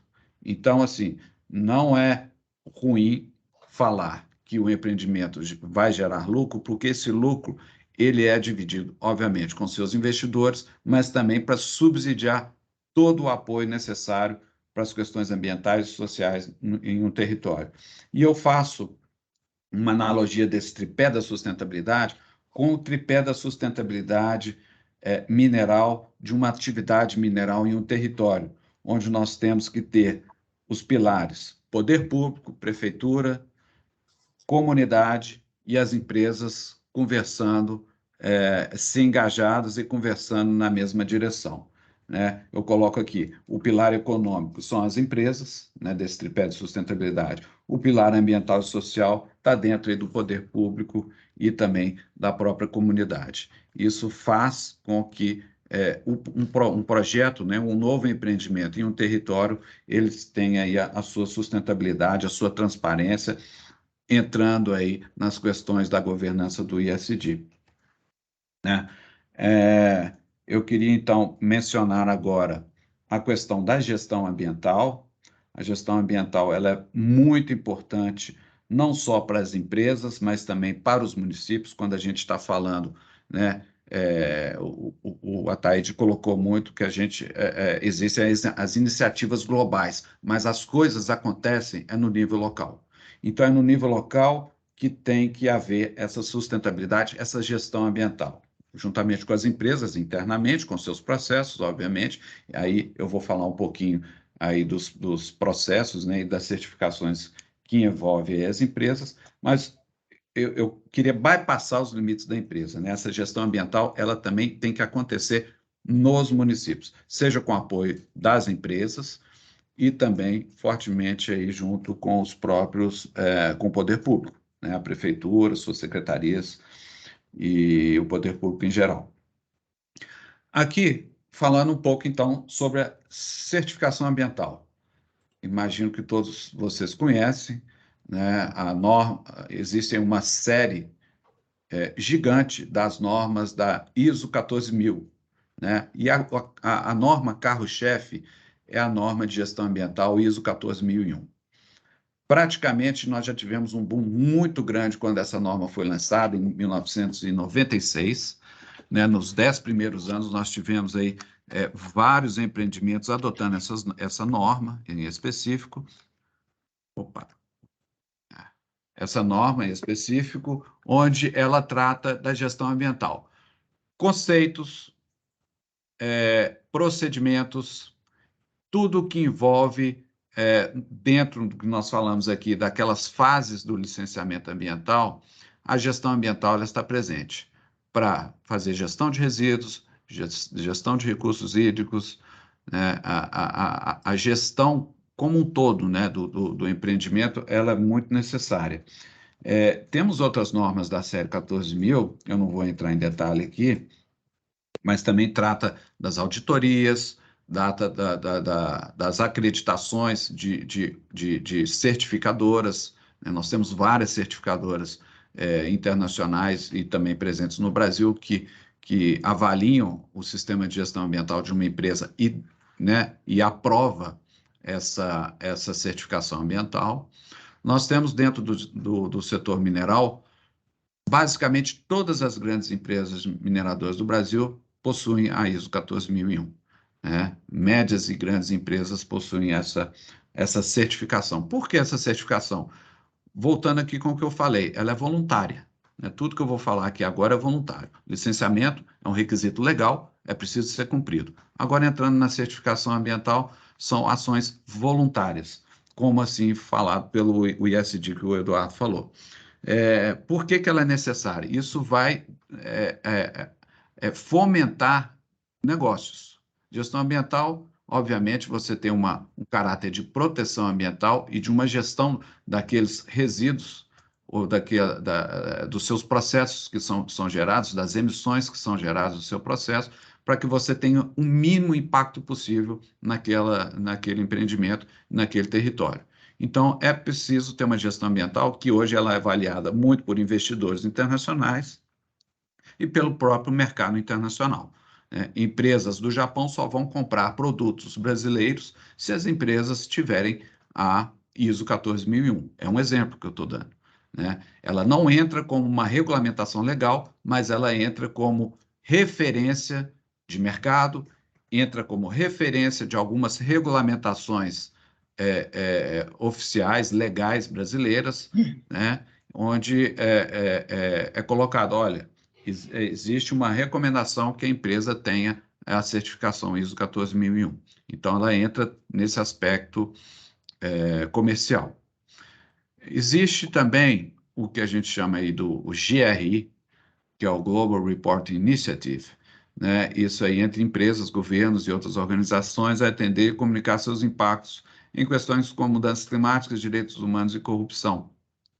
Vai além disso, tá? O GRI hoje ele tem uma abrangência global que a empresa adotar o GRI, ela está adotando um processo transparente junto à comunidade, junto aos seus principais stakeholders, seja eles investidores, órgãos públicos, comunidade, sociedade em geral. É uma forma de colocar o que a empresa está fazendo nas suas questões, na sua gestão ambiental. Então, esse reporte, né, esse documento, ele é bastante utilizado pelas empresas e várias empresas do setor mineral também já adotam. Nós temos um outro aqui, que é o Carbon Disclosure Project, o CDP. Esse aqui, empresas e cidades, né, a divulgar seu impacto ambiental. Ele vai muito no foco das questões de mudança do clima, né? Como eu disse no início da nossa aula aqui, que também colocada pelo Ataíde, a questão do carbono, ela hoje, ela é discutida no nível internacional e com muito peso, e um peso não só ambiental. Esse peso já passou, é uma área que eu estudo ela já há um bom tempo, há mais de 20 anos, mas há mais de 10 anos, a variável carbono, ela é hoje uma variável econômica. Ela é econômica, gerando oportunidades, aí seja para créditos de carbono, em um mercado regulado, que ainda o Brasil espera-se ter um mercado regulado, já existem outros mercados regulados ao redor do mundo, como no Japão, na Europa, na Califórnia. Então, a tendência é que a gente tenha um mercado regulado para aquelas empresas que não conseguem chegar, seja por pressão de governo ou por própria iniciativa de atingir alguma meta de redução de gases de efeito estufa, que ela possa ir ao mercado regulado e comprar esses créditos para abater. Então, posso entrar em mais detalhes aqui, se os senhores quiserem, mas... Pois não. Deixa eu fazer uma intervenção. Você acha que a imprensa, o jornalismo, no seu dia a dia, tem compreensão clara, né, dessa questão do crédito de carbono? E se essa cobertura fica aquém, aparece, vamos chamar assim, conceitos errados, ou enfim, é preciso investir mais nisso? Eu acho que está muito clara a sua colocação, mas a gente não vê um reflexo disso na imprensa. É uma preocupação de vocês, especialistas, com a forma que tudo isso está chegando para a sociedade, não através de papers, mas através da imprensa? Sim, João. O Wilson está até concordando aqui, não temos. Então, acho que seria um tema que a gente pode explorar aqui, Alexandre.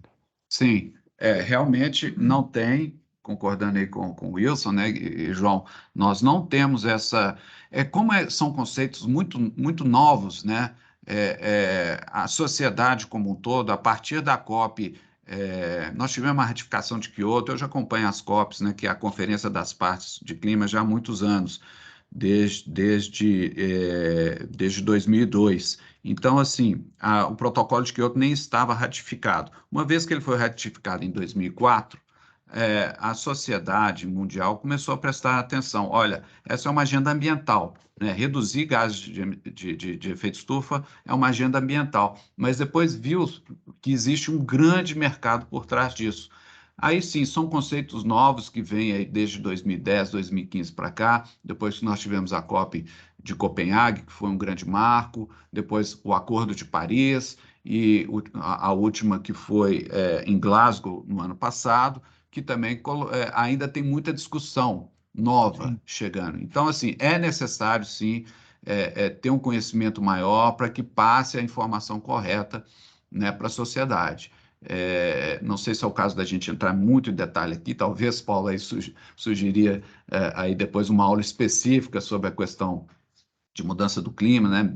Pegando desde a questão das variáveis climáticas mesmo, até entrando na parte de regulamentações e na parte de mercado e na parte de oportunidades, que é onde eu enxergo aqui no Brasil, que o Brasil é um grande player para ter de comparação com outros países.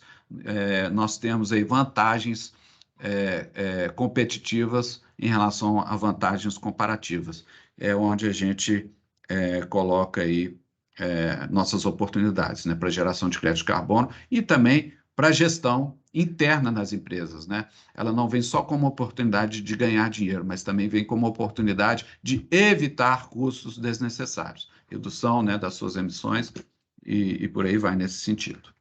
Perfeito. E esse Carbon Disclosure Project é justamente isso. O CDP é uma forma de transparência, né, dos inventários de emissões de gás de efeito estufa que as empresas adotam, né, e a transparência nas suas ações em relação à mitigação. Nós temos duas variáveis dentro da mudança do clima que são principais, que os senhores devem entender bem. Nós temos a mitigação. Mitigação são ações que as empresas fazem para reduzir as suas emissões, seja ela emissões diretas, né, de queima, por exemplo, de combustível na sua frota, né, queima de óleo diesel na sua frota, que essa emissão vai para a atmosfera, ou também na mitigação em termos de substituição de combustíveis fósseis para combustíveis renováveis, né? O Brasil é um grande... Nós temos uma grande variável aqui, que é o etanol, que já é um combustível renovável, e também outras atividades aí, de processos que são energointensivos, né? Que nós temos a oportunidade de reduzir, como a própria utilização do carvão vegetal, que é um recurso renovável em processos industriais, juntamente com o minério de ferro, para a fabricação do ferro gusa e também fabricação do aço no Brasil, né? Nós temos aqui o que a gente chama de conceito do aço verde, né? E vindo aí também uma grande pegada em relação a um escopo. Eu não vou entrar em detalhes técnicos aqui, mas existe um escopo 3, que é o escopo onde a gente verifica toda a mitigação dentro de uma cadeia, né, produtiva, onde pega, por exemplo, a mineração, que vai se transformar lá na frente, vai se transformar no produto aço, né? Então, existe aí também iniciativas do setor mineral quanto à redução, à melhoria, né, do minério de ferro, do blender de minério de ferro e outras composições para que a gente possa ter, aí dentro da cadeia, até chegar no aço, uma redução das emissões nesse processo. Alexandre, Paulo, se me permite, eu queria fazer uma pergunta seguindo essa informação do João. Justamente em relação ao aço verde, Alexandre, hoje a gente também vê uma corrida das empresas, né, para tentar mostrar as ações que têm sido feitas em prol da sustentabilidade, da busca desse aço verde, porém, a gente também vê algumas ações que a gente chama de greenwashing, né, que são tecnologias que ainda sequer foram inventadas, porque não existem tecnologias que garantem a emissão zero de carbono dentro dessa cadeia, né, desde do processo da mineração até o processo da produção do aço, e a gente queria entender que eu acho que isso impacta também na visão do jornalista quando recebe a informação da possibilidade dessa produção ser alcançada, né? Sendo que a gente sabe que não existe tecnologia prevista hoje dentro, inclusive, desse... Você não entrou nas áreas técnicas, mas, né, em todos os pilares que a gente tem ali da avaliação da pegada de carbono. Como é que a gente pode entender, assim, a minha pergunta também informar os jornalistas e também a orientar as empresas na condução dessas informações publicamente? Sim, muito bem, é a Cecília, né, que falou. Obrigado, Cecília, pelo comentário. Realmente, existe sim, tá? Não vou falar que não existe greenwashing, existe perspectivas e metas que são colocadas que eu enxergo assim, olha, nós não vamos ter o hidrogênio verde daqui a 10 anos. O hidrogênio verde está aí, está sendo, né, pesquisado, está sendo divulgado, está sendo uma corrida para que a gente tenha o hidrogênio verde. Só para explicar para vocês, pessoal, o hidrogênio verde é uma nova tecnologia que ela está sendo, né, criada, uma inovação para os setores empresariais, industriais. Aí pega não só a mineração, pega vários setores industriais, de que seria uma substituição para uma substituição de uma energia intensiva para processos intensivos, como no caso nós estamos citando aqui a siderurgia, né? Ainda existe muito estudo a ser feito, essa tecnologia já existe, ela está funcionando, está aprovada, mas hoje existe um grande consumo de energia. Para você gerar, né, o hidrogênio, a hidrólise, o processo de hidrólise e gerar realmente o hidrogênio como combustível, é necessário uma energia muito grande. E essa energia hoje, ela vem de algumas outras fontes, inclusive a fóssil. Aí nós chamamos aí de hidrogênio marrom, hidrogênio, né? Tem outras cores desse hidrogênio. O ideal é o hidrogênio verde, que ele será gerado através de outras fontes de energia limpa. Então, esse é o conceito, né? Se nós temos um Brasil aqui, a energia cada vez sendo mais ampliada, que é a energia renovável, através aí de energia solar, eólicas, a nossa própria energia elétrica baseada na hidroeletricidade, essa energia ela vai gerar um processo de hidrólise, vai gerar o hidrogênio, que é chamado de hidrogênio verde. Mas é uma tecnologia, sim, Cecília, que ainda demanda tempo, ela é de médio a longo prazo, existem aí metas por várias empresas e até governos colocando metas de net zero, né, que seria de carbono zero até 2050. Eu acho 2050 factível, porque é uma tecnologia que com o avançar delas, incluindo aí os próprios minerais estratégicos que vão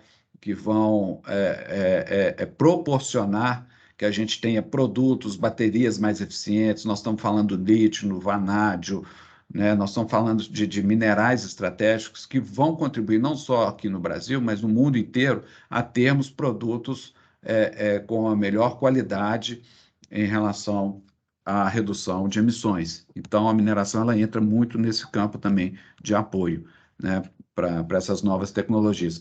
Mas, é bom ficar atento, vocês jornalistas, no trabalho de vocês, a identificar. Não é uma coisa tão simples, precisa ter muita conversa, precisa verificar as fontes, mas as tecnologias que vêm sendo colocadas, principalmente o hidrogênio verde, é a longo prazo. Sim. Só para você se organizar, nós temos uns 20 e poucos minutos. Tá bom. Não, eu estou terminando aqui, basicamente, João. Então, aqui, eu falei aqui das normas que são voluntárias, mas que, por pressões de sociedade, de stakeholders, o setor mineral tem adotado, não só o mineral, mas vários outros setores aqui no Brasil têm adotado, no mundo inteiro, né, que são as normas da CE 14.000, o GRI e o CDP. Aqui o ESG eu não vou entrar porque já foi falado aqui pelo Eduardo Ataíde. Eu gostaria de colocar para os senhores e senhoras um último item aqui, que é muito importante e uma variável ambiental muito importante, que é a economia circular. Tá? Deixa eu só tirar esse... Voltei aqui com vocês. Economia circular, né? O próprio conceito da economia circular é a reutilização de subprodutos. Aí eu vou tirar essa palavra subprodutos e vou colocar coprodutos, né? É a utilização de, né, que são resíduos que são gerados de um processo, seja ele dentro do âmbito da mineração ou outros setores, que podem ser reutilizados para um outro fim. Isso o setor tem... Isso é o que a gente chama de economia circular, seja ela dentro de um próprio grupo empresarial, né, que você pode ver, por exemplo, um grupo empresarial onde é gerado um resíduo em um processo que pode ser utilizado como base e como complemento para um outro processo industrial e gerar um novo produto. Então, eu costumo dizer, né, a mineração e outros setores, ela não gera resíduos, ela não gera rejeitos, ela gera coprodutos, que vários deles estão sendo pesquisados. Nós temos aí, né, uma inovação, novas tecnologias vindo muito forte aí junto aos setores, para que essas tecnologias possam identificar oportunidades para a utilização, né, desses coprodutos. Aí eu gostaria de passar para o Júlio e gostaria de falar um pouquinho aí sobre essa parte, né? Seja de remineralizadores, ou seja, do próprio aproveitamento aí dos rejeitos e resíduos, né? Desses coprodutos aí no setor mineral. Por favor, Júlio. Obrigado, Alexandre. Essa parte ela tem se tornado cada vez mais importante na mineração e a gente assistiu no início o desenvolvimento muito de aplicações para a construção civil, com tijolos, blocos, telhas, né, que poderiam ser usados aí para revestimento de piso, de pátios, né, como para a própria construção de casas, né. As pesquisas estão avançando nas mineradoras de ferro, com separadores magnéticos cada vez melhores, para diminuir o teor de ferro, recuperando mais ferro do processo e deixando a areia com teor mais baixo, permitindo aí também sua utilização na construção civil, né? É importante dizer que o rejeito do minério de ferro ele é composto principalmente por sílica, né, e alumina, e com aproximadamente 15% de ferro, e esses 15% é que estão sendo retirados. Então, você tem uma grande aplicação de areia tanto para construção civil, como existem também pesquisas em andamentos para revestimento de estradas, para cobertura de estradas, seja para pavimentação, né, quanto para pavimentação com asfalto, né, fazer a subbase, quanto o revestimento de estradas vicinais, né. Isso são pesquisas em andamento que já estão sendo com resultado bem positivo. E isso vai permitir uma aplicação aí de um volume muito maior de rejeitos sendo reutilizados e aí diminuindo a quantidade que vai para a disposição, seja em pilhas, seja em barragens ou qualquer outra forma. Um outro exemplo importante que a gente tem que citar sempre é o uso para fertilizantes. Então, quando você tem minas que tem a matriz de rocha ligada ao calcário, né, esse calcário pode ser, sim, utilizado para a agricultura, né, e com isso fazendo um aproveitamento bastante significativo aí do rejeito. Isso nós temos hoje uma mina em Minas Gerais, né, a mina de Morro Agudo, onde o rejeito tem essa característica e ele, depois de neutralizado, então, ele pode ser utilizado na agricultura. E essa é uma mina onde já 100% do rejeito já é utilizado, né, por causa da matriz rochosa lá, isso é possível.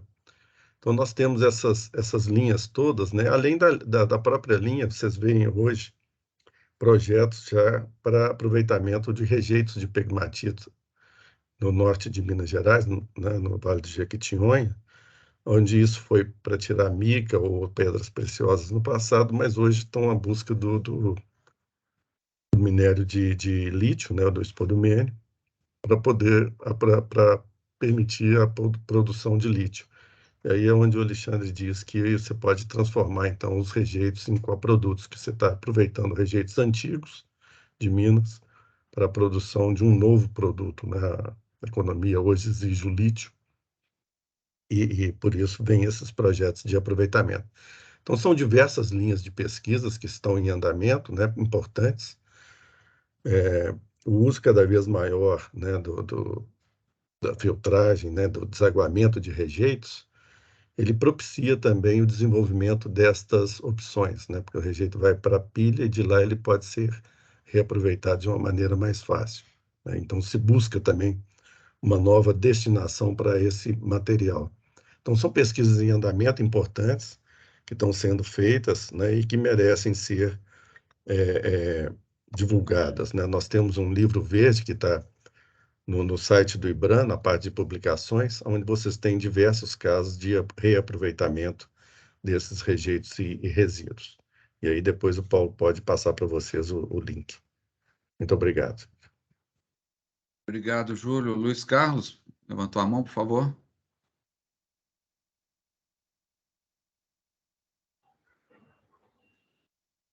Está sem áudio, Luiz. Tá Está destravado o seu microfone, mas está sem áudio. Tenta mais uma vez. Agora, pode falar. Não está saindo, Luiz. Tenta entrar e sair de novo, que talvez seja isso. A gente aguarda aqui. Pode ser? Ou escreve no chat a pergunta, né, Paulo? Se quiser sair e tentar retornar, a gente não está realmente ouvindo. Ok. Aproveitando enquanto o Luiz tenta aqui escrever no chat ou colocar, Júlio, eu queria que você comentasse um pouquinho sobre a questão da evolução das tecnologias para o uso desses rejeitos, né? Muito material que antes era considerado de rejeito, passaram-se décadas e viram que existem coisas novas, então você está reutilizando, não sei se a expressão correta seria reminerar, né? Mas você está indo nessas pilhas ou nessas barragens e reutilizando aquele material. A própria evolução da mineração, né? Porque quando você tem aí o desenvolvimento de equipamentos, né? Esse desenvolvimento tecnológico dos equipamentos, isso vai permitindo o aproveitamento de teores cada vez mais baixos, né? E aí esses rejeitos que estão dispostos em barragens ou em pilhas, eles podem ser retomados e reutilizados, né? As minas antigas de minério de ferro aqui em Minas Gerais, ou, né, em outros locais, também lá em Carajás, trabalhavam com teores de ferro na ordem de 65%, 67%, gerando rejeitos aí nessa faixa de 15%, 20% de ferro no rejeito. E hoje a gente já vê muito aproveitamento desse material disposto, né? E com isso produzindo outros produtos. Essa, né, evolução também nos separadores magnéticos permitiu também esse aproveitamento maior, né? E com isso também a possibilidade de aproveitar a areia, porque a areia para a construção civil tem limites, né, estritos do teor de ferro, que podem também levar a esse aproveitamento na construção civil da areia produzida pela mineração. E é uma quantidade significativa nas mineradoras de ferro, né, o rejeito com a quantidade de areia nos rejeitos, né? Por isso é significativa aí essa pesquisa do reaproveitamento para forração de estradas. E é importante também desenvolvimentos novos, né, como, por exemplo, os remineralizadores citados, né, que são rochas que antigamente eram não aproveitáveis, onde você hoje pode moer e colocar no solo, né, que tem algumas vantagens para a agricultura em pequena escala. Ela tem uma absorção mais lenta pelo solo, pelas plantas aí do potássio que tem nessas rochas, né? Elas têm que ter potássio de acima de 10% de potássio. E também tem uma distância da mina para a agricultura para serem aplicadas. Mas você tem uma grande quantidade disponíveis em diversos locais, como o Triângulo Mineiro, Oeste Mineiro, no Pará, né, onde você tem essas rochas ricas em potássio, que podem ser utilizadas pela agricultura, né? Então, são linhas de pesquisa que estão sendo desenvolvidas aí por centros tecnológicos como o CETEM, no Rio de Janeiro, né? E como o próprio Senai, que tem também seus centros tecnológicos, para desenvolver, então, essas aplicações de rejeitos. As mineradoras estão trabalhando intensamente nisso para poder diminuir a sua geração de rejeitos e resíduos. Só passar aqui, vamos ver, Luiz. Ok. Ouviram agora? Agora sim. Ok, obrigado. Bom, primeiro eu vou me apresentar. Eu sou Luiz Carlos Nascimento, eu sou garimpeiro, certo? Eu apresento o programa Garimpos e Garimpeiros no canal Mineral, idealizado pelo professor Claudio Clear. E eu queria comentar 2 pontos. Aquele ponto que tocou sobre corrupção. Está tendo uma consulta pública da ANM que vai tratar sobre lavagem de dinheiro, corrupção. Então, eu vou colocar o link aí para aqueles que não sabem e puder contribuir. Eu acho que é muito importante para o nosso setor. Certo? Eu trabalho no garimpo aqui no Tocantins, de esmeraldas, e nós estamos com um projeto agora participando de um projeto do CNPq, justamente sobre a rochagem aqui. certo? Foi feito um estudo já pela Unitins, e a rocha aqui é rica em cálcio, potássio e magnésio, é positiva para a rochagem, e quem está encabeçando é a Suzy Ruff Teodoro, certo? Que está participando desse edital. Aí, e outra questão é sobre essa questão do carbono, que eu achei interessante, que também vai ser feito o estudo nesse edital que está aqui, é sobre a captura de carbono usando o remineralizador, né?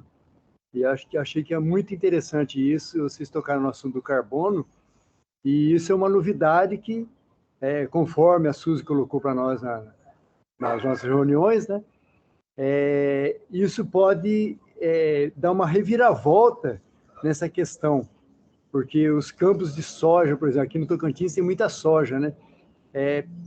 Vendo assim, se todo esse solo utilizar o pó de rocha e conseguir capturar o carbono, vai ser uma revolução, né? Quer dizer, vai mudar o modo de ver isso. Aí eu gostaria que você comentasse um pouco sobre isso, que eu acredito que você está mais por dentro do que eu até sobre essa questão.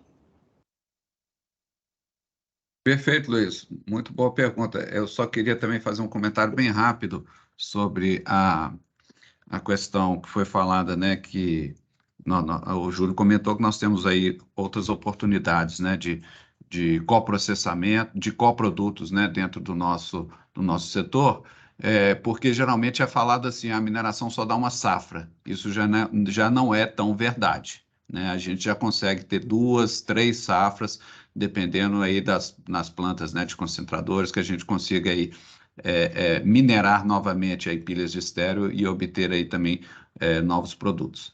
Esse seria meu comentário. Sobre a questão do carbono, sim, inclusive eu tive até na semana passada em Belém, no Pará, o Senai, o Centro de Tecnologia do Senai, ligado à FIEPA, eles têm um laboratório onde um dos projetos que eles estão fazendo, junto com a mineradora de ferro, que é o reaproveitamento de rejeitos que é blendado com outros materiais para ser dispostos em solo e principalmente em taludes, né, para revegetação de taludes na área pós-minerada, né, vamos dizer assim, que esses componentes eles estão tendo uma absorção significativa de CO2. Então, isso está acontecendo, está em projeto piloto, né, que eu tenho conhecimento, por enquanto, no Pará. Vou até me inteirar se outros estados têm esse tipo de iniciativa, porque será realmente uma grande revolução, né, onde você possa ter remoção do carbono, né, que está na atmosfera. Aí são o que a gente chama de remoção, né, que são o Carbon Capture and Storage. Você está capturando, né, esse termo é um termo, né, que é utilizado no mundo inteiro, CCS, Carbon Capture and Storage, que você pode estar removendo, absorvendo o CO2 da atmosfera e mantendo ele estocado em alguns produtos. E nesse caso aí da mineração, nós temos aí essa grande oportunidade, sim. Então, já é uma realidade, existe um projeto piloto sendo desenvolvido e, obviamente, depois de piloto, será um grande avanço aí para o setor. Alguma outra pergunta? Paulo, da minha parte aqui, eu encerro, né? Nós já estamos aqui com os minutos finais, mas creio que se alguém tiver mais alguma pergunta, tanto para mim quanto para o Ataíde, estamos à disposição. Já podemos fechar, né? João, você gostaria? Não, mas deixa eu fazer só uma pergunta rápida, se temos um minutinho para o Eduardo. Eduardo, só uma curiosidade pode ser interessante, você citou aí na sua apresentação uma parceria com o Jornal Correio para a produção de conteúdo. Você pode rapidamente falar para a gente como se deu isso, se é uma parceria, vocês produzem conteúdo, o jornal publica, se são jornalistas que redigem? Como nós estamos aqui no Brasil já há esses anos todos, o WWI pauta a imprensa no mundo inteiro. Nós, como produtores de conteúdo, nós temos parceiros em vários jornais do mundo. O editor, por exemplo, do New York Times é da rede WWI, o editor do Economist em Londres é da WWI. Então, nós, há muitos anos, abastecemos Folha de São Paulo, abastecemos o Globo, enfim.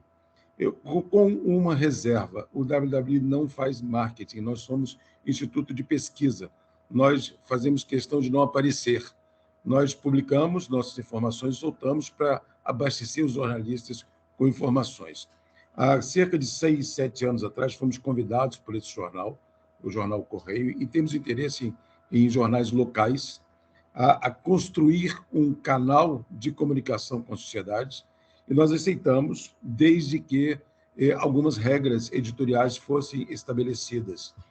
No Correio, nós temos, por exemplo, nós não fazemos denúncias em absoluto, isso é regra editorial nossa. Nós temos que usar a imprensa, usar o espaço da imprensa para criar inteligência nova, para educar constantemente a sociedade, que é uma lacuna grande que nós temos no Brasil, ainda mais sendo o potencial que somos. Então, fizemos essa parceria e, semanalmente, a mineração entrou a partir de 2019, quando a CBPM adotou os ODS formalmente. Começamos a trabalhar diretamente com as empresas mineradoras via CBPM e produzindo, as empresas produzem as suas informações, fatos e dados e fotos, e isso é enviado para nós, que controlamos, que coordenamos uma espécie de conselho editorial entre nós, CBPM e as empresas, e semanalmente publicamos informações. Há 5 anos publicamos informações sobre mineração, fatos novos, inovações com inteligência nova, quem está fazendo o que nas bases. E isso é muito importante, estimulo vocês a fazerem isso, porque essa voz, a mensagem inovadora do que está acontecendo no dia a dia é muito importante ser levada. Então, essa é a nossa missão como WWI, é isso que nós fazemos, e em conjunto com a sociedade, nós não estamos sozinhos. Nós juntamos dados que são produzidos por todos, com cuidado de educar, com cuidado de não entrarmos em análises pessoais das empresas, privativas das empresas, e respeitando o espaço de todos, buscando educar a sociedade como um todo para essa nova visão ODS e ESG na mineração. Perfeito. Acho que podemos fechar, João. Bom, vou só, antes de passar a palavra para o encerramento do Paulo, só lembrar, né, que nós vamos divulgar, pessoal, em breve, né, vamos manter contato com vocês. No dia 8 de novembro, nós temos nosso terceiro encontro sobre barragens de rejeito de mineração, um tema muito, né, relevante para todos nós. E depois, sempre nas terças-feiras, às 9 horas, depois, no dia 22 de novembro, o tema final dessa etapa será a economia mineral e o mercado de mineração. Paulo, passo a palavra para você fazer o nosso encerramento e agradecer aí os nossos convidados. Joia, muito obrigado, Eduardo, Alexandre, aí, pela participação, pela explicação. Agradeço aí aos jornalistas que nos acompanharam aqui durante essas 2 horas. Esse material vai ficar gravado, disponível para quem não pôde, né, participar e ter a oportunidade de assistir. E na próxima, no dia 8, realmente é imperdível, né, nós vamos ter aí um consultor, o Paulo Abraão, que vai estar com a gente, dando uma aula, né, para vocês aí sobre barragens, sobre como funciona, como é que elas são construídas, explicando os métodos. Então, assim, eu recomendo estarem aí com a gente no próximo encontro. Podem divulgar aí para os contatos de vocês, outros colegas das redações, outros colegas que trabalham aí nas assessorias. Vai ser um prazer conectar aí com vocês, tá bom? Obrigado, uma boa tarde. Bom dia ainda, são 11 horas. Bom dia. Bom dia. Tchau, tchau. Obrigado pelo convite. Tchau, tchau. Obrigado a todos. Tchau, tchau.